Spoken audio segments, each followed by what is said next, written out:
Ngozi's scream pierced the night. Sweat streamed down her face as her mother held her hand, whispering prayers. The midwife shouted, "Push!" Ngozi cried harder. The walls trembled with her voice. A final scream, then silence. The baby's cry followed, strange and double-toned. Mema Ifema gasped and stumbled back, her hand over her mouth. "Chinik, what is this?" Ngozi looked down, her lips trembling. Tears filled her eyes. "My baby." The midwife crossed herself, whispering, "This is not ordinary." Obinna burst into the room, panting. His eyes met the child, he froze. He shouted, "What have you brought into my house?" His voice cracked in fear. Ngozi begged, "Please, she's ours." Her tears fell onto the baby's cloth. He ran out into the night, shouting, "Witchcraft! Evil has entered my home." Whispers spread quickly. "Her child has 2 heads. It's a curse." Inside, Ngozi rocked her baby, trembling. "You'll live, my child. You'll live." The morning came with fear hanging heavy in the air. Ngozi sat on the floor, holding her baby tight, her eyes swollen from crying.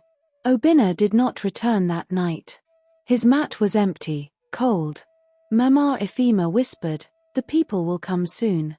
They are afraid." Ngozi's voice shook. "Afraid of my baby?" She did nothing. Outside, footsteps gathered. The sound of angry voices rose, calling Ngozi's name. Obinna stood among them, face hard, eyes empty. "That thing is not my child," he said. Ngozi stepped out, clutching the baby. "She's mine. Don't touch her." A stone flew from the crowd and hit the wall beside her. The villagers shouted, "Take the child away." Mema Ifema ran forward, blocking them. "You will not harm my daughter." The crowd hesitated, whispering. Some looked frightened, others angry. The baby's 2 heads began to cry again, loud and haunting. The sound made everyone freeze. A woman screamed, "It's talking to spirit." Ngozi fell to her knees, sobbing. "She's just a child. Please." The village chief, an old man with tired eyes, stepped forward slowly. "Ngozi, you must leave. The people will not rest while that child stays here." Ngozi stared at him in disbelief. "You want me to go where?" "To the forest," he said. "To the old woman who gave you the drink. Maybe she can undo what was done." Mema Ifema's lips trembled. "You will not go alone. I'll come with you."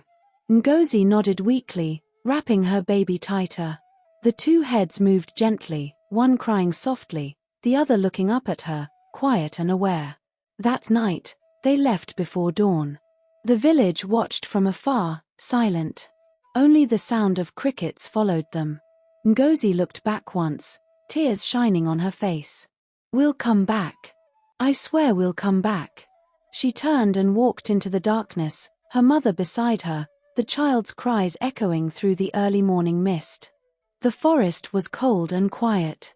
Every sound made Ngozi flinch. Crickets sang softly as she held her baby close, walking barefoot beside her mother. Mema Ifema's voice trembled. "We must find the old woman before sunrise."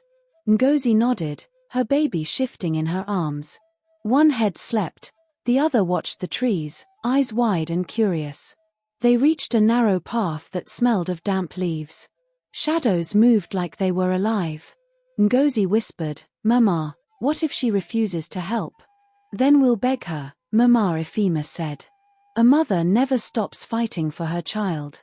They walked for hours until the forest opened into a small clearing. A small hut stood in the middle, smoke curling from its roof. Ngozi froze. That's her place. Before they could knock, the old woman's voice came from inside. "You drank twice." Ngozi's heart jumped. "You knew I'd come back." The door creaked open. The old woman stepped out, her grey hair tied behind her head, her skin dark and lined like folded paper. "Every choice has its shadow," she said quietly. Ngozi fell to her knees. "Please, help me. Make her normal." The old woman looked at the baby, both heads now staring at her. She shook her head slowly. There's nothing broken here. You asked for a child. The spirits gave you 2 souls in one. Mema Ifema stepped forward. You're lying. This is evil. The old woman turned her sharp eyes toward her. What is evil to you may be sacred to another. That child carries balance, joy and pain, light and darkness. Ngozi held the baby tighter. Then what should I do? Raise her, the woman said. Protect her. But know this, one will bring you love, and the other will bring you loss. The wind blew suddenly, scattering ashes from the fire. The old woman turned back to her hut. Your path has already begun. Ngozi sat frozen, tears sliding down her face. Mema Ifema helped her up. We can't stay here, she whispered. They turned and walked back into the forest. Behind them, the old woman's voice floated softly through the trees. When the time comes, the world will know why she was born that way. Ngozi looked at her baby. One head smiled. The other stared blankly into the night. Days passed as Ngozi and Mema Ifema wandered from one village to another. No one would take them in. People stared, whispered, and shut their doors. Ngozi sat one evening under a tree by the road, rocking her baby slowly. The child cooed softly with one mouth and cried with the other. Mema Ifema's voice was tired. We can't keep moving like this. You need rest. Ngozi whispered, if we stop, they'll find us. Suddenly, a man appeared from the path. His clothes were dusty, his eyes kind. I heard a child crying, he said. Ngozi hesitated, holding the baby closer. Please, don't be afraid. He looked at the baby, surprised but calm. 2 heads, he murmured, then smiled faintly. Still one heartbeat. Mema Ifema frowned. Who are you? My name is Chaik, he said. I'm a traveler. I know where you can rest. Ngozi's hands trembled. Why help us? Chaik's gaze softened. Because once, my mother was chased from her village too. They followed him through a narrow path until they reached a small abandoned hut by a stream. He helped them settle in, lit a fire, and handed Ngozi a gourd of water. As the baby drank, both mouths stopped crying for the first time in days. Ngozi smiled faintly. She's calm. Chaik nodded. Children can sense peace. Maybe she feels safe here. That night, Ngozi sat by the fire while Mema Ifema slept. Chaik spoke softly. People fear what they don't understand. But that child may be more than what they think. Ngozi looked at the baby in her arms. The old woman said she carries light and darkness. I don't know what that means. Chaik stared into the flames. Maybe she's meant to change something. A strange wind blew through the hut. The baby's 2 heads turned toward the door at the same time, eyes wide. Ngozi whispered, Did you feel that? Chaik nodded slowly. Someone's coming. Outside, faint torches flickered in the distance, moving closer. The sound of drums echoed faintly through the trees. Mema Ifema woke up, startled. Ngozi, they've found us. Ngozi stood, heart racing, clutching her baby close. I won't let them take her. Chaik grabbed his staff and moved to the door. Then we fight. The baby's cries filled the hut again, louder and sharper, echoing through the night like a warning that something greater was coming. The torches drew closer, their light flashing through the trees. Ngozi stood trembling, her baby clutched tightly to her chest. Mema Ifema gripped her arm. Ngozi, we can't face them all. Chaik's eyes stayed on the path ahead. They won't stop until they destroy what they fear. The villagers broke through the trees, shouting, Give us the child. End this curse. Ngozi stepped forward, her voice breaking. She's not a curse. She's my daughter. The baby began to cry again, 2 voices, one high, one deep. The sound spread through the air like thunder. The villagers froze, startled. Mema Ifema whispered, Ngozi, look. The baby's bodies glowed faintly, soft light pulsing from within. One head looked peaceful, the other full of pain. The villagers fell silent, some stepping back, fear in their eyes. An elder in the crowd muttered, "The old woman said the child would bring a sign." Suddenly, the baby's cries stopped. The forest went still. The flames from the torches flickered lower, dimming as if the night itself bowed in silence. Ngozi lifted her child higher, tears streaming down her face. "If you call her evil, then call me evil too. I gave her life." Chike moved beside her, raising his staff. "You came to destroy what you don't understand. But look at her, she's not cursing you. She's saving you." The ground trembled slightly, leaves swirling in a slow circle around them. The light from the baby's body brightened, warm and golden, washing over everyone. The villagers gasped. A few dropped to their knees. The chief, who had led them, lowered his torch. This is no curse." Ngozi wept harder, clutching her baby close. Mema Ifema sobbed beside her, whispering prayers. Then, slowly, the light faded. The baby's eyes closed. Both heads rested quietly against Ngozi's chest, breathing softly. No one spoke. Even the night went still. Chike looked at Ngozi gently. "You see, light and darkness, pain and peace. She's both." Ngozi nodded slowly, her tears falling onto the baby's face. "And she's mine. Always mine." The villagers turned away one by one, torches lowering, voices fading into the forest. The danger had passed, replaced by awe. Mema Ifema touched Ngozi's shoulder softly. "She was born different for a reason. Maybe one day, they'll understand." Ngozi smiled faintly through her tears, staring at her child. "They will.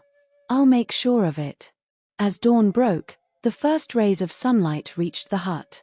The baby stirred, both heads smiling faintly. The new day had come, quiet, gentle, and full of promise. 10 years had passed. The morning sun broke through the clouds as Ngozi fetched water by the stream. Her daughter, Adan, sat nearby, braiding flowers into her hair. Both heads moved gently, whispering to each other in soft tones. Ngozi smiled faintly. "You're talking again, my love?" One head nodded. "Yes, Mama." The other frowned. "Someone's watching us." Ngozi turned sharply. The bushes rustled, then went still. She whispered, "Adan, stay close." Adan's two heads looked in opposite directions, alert. From the trees, a man in dark cloth stepped out slowly. His eyes were sharp, his tone quiet. "Ngozi. It's been years." Ngozi froze. "Chike." He nodded, older now, beard streaked with grey. "They still speak of your child in every village." Adan stood, both heads curious. "Who is he, Mama?" Ngozi placed a hand on her shoulder. "A friend." Chike's gaze softened. "The peace you found won't last. They're coming again." Ngozi's heart tightened.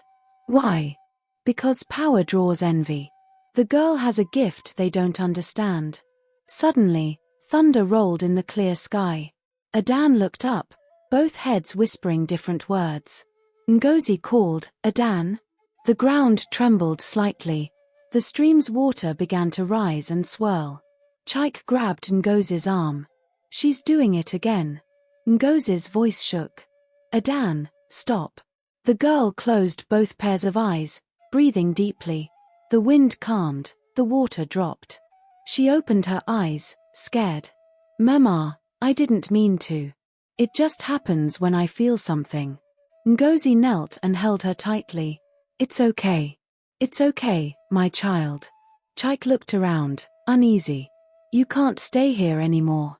People will see." Ngozi whispered, "Where will we go?" He said, "There's a man in the hills who knows about her kind. He can help." Mema Ifema's voice came from the hut behind them. "Help? Or make things worse?" They turned. She looked older, her back bent, but her eyes were sharp. "Last time, help led us to curses." Ngozi stood, torn between fear and hope. "Mama, we can't hide forever." Adan tugged her wrapper gently. "I heard a voice in my dream last night. It told me to find the Mountain of Mirrors. Chike's face changed. You heard that name? Ngozi frowned. What is that? Chike replied slowly, it's a place said to show every soul its true reflection. Mema Ifema crossed herself. That's where the old spirits live. Ngozi's hands trembled. Then that's where we'll go. Chike nodded once. It's far, but it's the only way. As the wind rose again, Adan's two heads turned toward the horizon. Both whispered the same words this time, low and certain. They're coming for us. They left before sunrise. The sky was grey, the air thick with silence. Ngozi carried a small bag. Chike walked ahead, holding a staff. Adan followed between them, her two heads humming quietly, as if sharing a secret. Mema Ifema lagged behind, her breath heavy. We've been walking for hours, she murmured. Ngozi whispered, we can't stop yet. If we rest, they'll find us. Adan suddenly stopped. Someone's crying, said one head. No one is crying, said the other. Chike looked around. She hears what we don't. Ngozi touched her daughter's shoulder gently. What do you hear, my child? Adan pointed toward a narrow path. Voices. From the trees. The group hesitated. Then the wind carried faint whispers, soft and broken, like the sound of grief.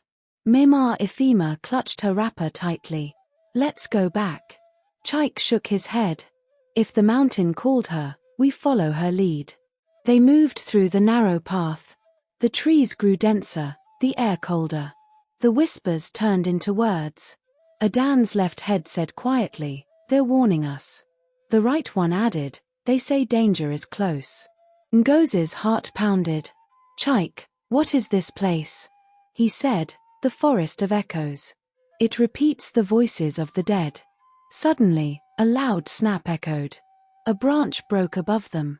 Something moved fast through the shadows. Ngozi grabbed Adan's hand. Run. They ran until they reached an open space, breathing hard. From the shadows, a man stepped out, his eyes glowing faintly. You shouldn't have come here, he said. Chike raised his staff. Who are you? The man smiled slowly. I am the guardian of the mountain. And she, he pointed at Adan, is the key. Ngozi stepped in front of her child. Key to what? He stared at Adan's two faces. To open what was sealed long ago. Adan's two heads fell silent, both staring at him. I've seen you before, one said softly. In my dreams. The man nodded. Then you know why you're here.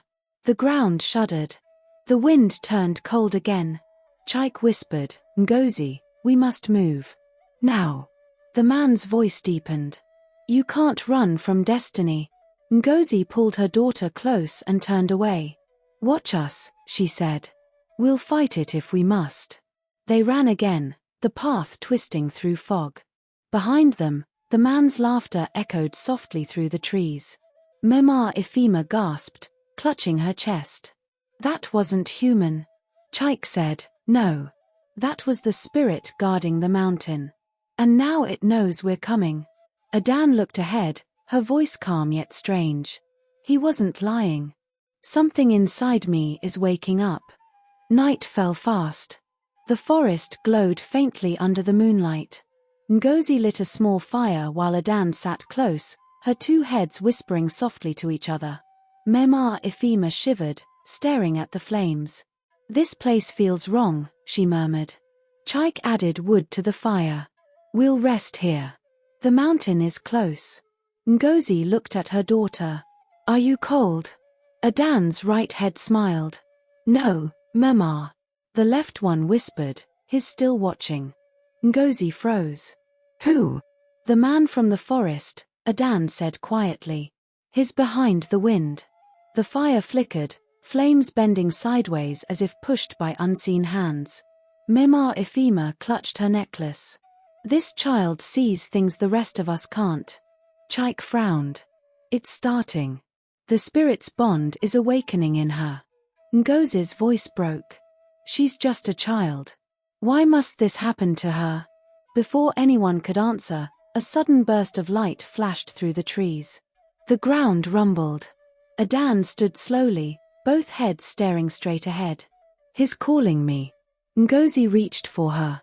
"No, stay here." But Adan walked toward the light, her steps steady, her face calm. The wind lifted her wrapper, her hair whipping around her two faces. Chike and Ngozi followed her into the clearing.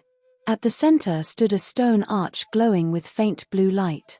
Chike whispered, "The entrance to the Mountain of Mirrors." Adan stepped closer. Her reflection appeared on the stone, then split into two, each reflection moving differently. Ngozi gasped. "What's happening?" Adan's left head said, "I can feel her." The right one said, "She wants to be free." Cracks formed in the glowing stone, spreading like lightning. A deep hum filled the air. Chike shouted, "Ngozi, pull her back." Ngozi grabbed her daughter's arm, but the energy burned her skin. She cried out, pulling away. The reflection inside the stone opened its mouth. It spoke in a voice that wasn't Adan's. "Two souls cannot walk one body forever." The stone shattered. A shockwave threw everyone backward. When the light faded, Adan stood at the center, breathing hard. Her two heads blinked separately, dazed. Ngozi crawled toward her. "My child. Are you hurt?" Adan looked at her, one head silent, the other whispering, "Mema, she's awake." Chike stood slowly, dust covering his clothes. "Who's awake?" Adan's right head turned toward him. Her voice was deeper now, older. "The other half. The one who was never meant to sleep." The air turned heavy, thick with strange silence. Ngozi pulled Adan close, but the girl's body felt different, warmer, tense, like something alive beneath her skin. Chike stepped forward slowly. "Adan, can you hear me?" The left head nodded weakly. "Yes." The right one smirked. "But she's not the only one here." Mema Ifema stumbled back, whispering prayers under her breath. "Chinik, what is this?" Ngozi's voice trembled. "My child, talk to me. Please." Adan's right head looked at her, eyes dark and strange. "I am not your child. I am the other," she swallowed. Ngozi froze, her mouth open, her breath caught. "The other?" Chike's eyes widened. "Twins." The spirits said the drink created two souls in one body. The right head tilted slightly. "And now the body is mine." Wind tore through the clearing, scattering ashes from the broken stone. The trees groaned as if alive. Ngozi shouted, "Stop this. You're hurting her." The left head began to cry, tears rolling down her cheek. "Mama, help me." Chike grabbed his staff, slamming it into the ground. "Spirit of the twin, return to rest." The air sparked. A faint blue glow wrapped around Adan. She screamed, both voices clashing in pain. Ngozi rushed forward, holding her tight even as the wind burned her face. "Fight it, my baby. You're stronger than her." Adan's body trembled violently. The right head snarled, "She's weak. You all are." Mema Ifema shouted through tears, "In the name of mercy, release her." Then, silence. The wind stopped. The fire went out. Adan went limp in Ngozi's arms. Both heads lay still, eyes closed. Ngozi sobbed, rocking her gently. "Don't leave me, please." After a long moment, the left head stirred. "Mama." Ngozi gasped. "I'm here. I'm here, my child." The right head blinked slowly, her eyes now calm, her tone soft. "She's gone, for now." Chike knelt beside them. "You fought her back. But she'll return." Mema Ifema whispered, "Then what now?" Chike looked toward the mountain's peak, shrouded in mist. "We finish what she started. The spirit must be sealed where it was born." Ngozi nodded, wiping her tears. "Then we climb." Adan took her mother's hand, both heads breathing in unison for the first time since the light. "I'm ready." They turned toward the mountain path, its narrow trail glowing faintly under the moonlight, each step leading them deeper into the heart of what created her. They reached the foot of the mountain before dawn. The air was cold, still, and the mist clung to their skin like sweat. Ngozi held Adan close as they climbed, their feet sinking into soft earth. Chike led them, muttering quiet incantations under his breath. 5 seconds, Adan's breath caught as a whisper called her name from the wind. She stopped. The right head turned sharply, eyes darting. She's calling me. Ngozi gripped her arm. Ignore it. Keep moving. 5 seconds, rocks shifted ahead. A tall shadow formed in the mist, its shape like a woman. Ngozi, it said. The voice was both familiar and cold. You created me when you defied nature. Chike raised his staff. Show yourself. The shadow stepped out. It was the spirit, Adan's other half, but older, darker, beautiful in a haunting way. Her eyes gleamed red like hot coal. 5 seconds, Ngozi fell to her knees. Please, I didn't mean to. I only wanted a child. The spirit smiled faintly. And you got 2. Adan stepped forward, trembling. If you're me, then why do you hate me? Because you took my place in the world, the spirit hissed. 5 seconds, the ground cracked, glowing red beneath them. Chike shouted, the mountain rejects her. Mema Ifema screamed. We must end it. 5 seconds, Adan's 2 heads lifted. The left whispered, Mema, I can do this. The right one said, let me handle her. Ngozi cried, shaking her head. No, I can't lose you again. 5 seconds, the spirit rushed at them, her form dissolving into wind and light. Adan screamed as both heads glowed, one bright gold, the other deep crimson. The air pulsed, shaking trees down the slope. Then silence. The mountain exhaled smoke.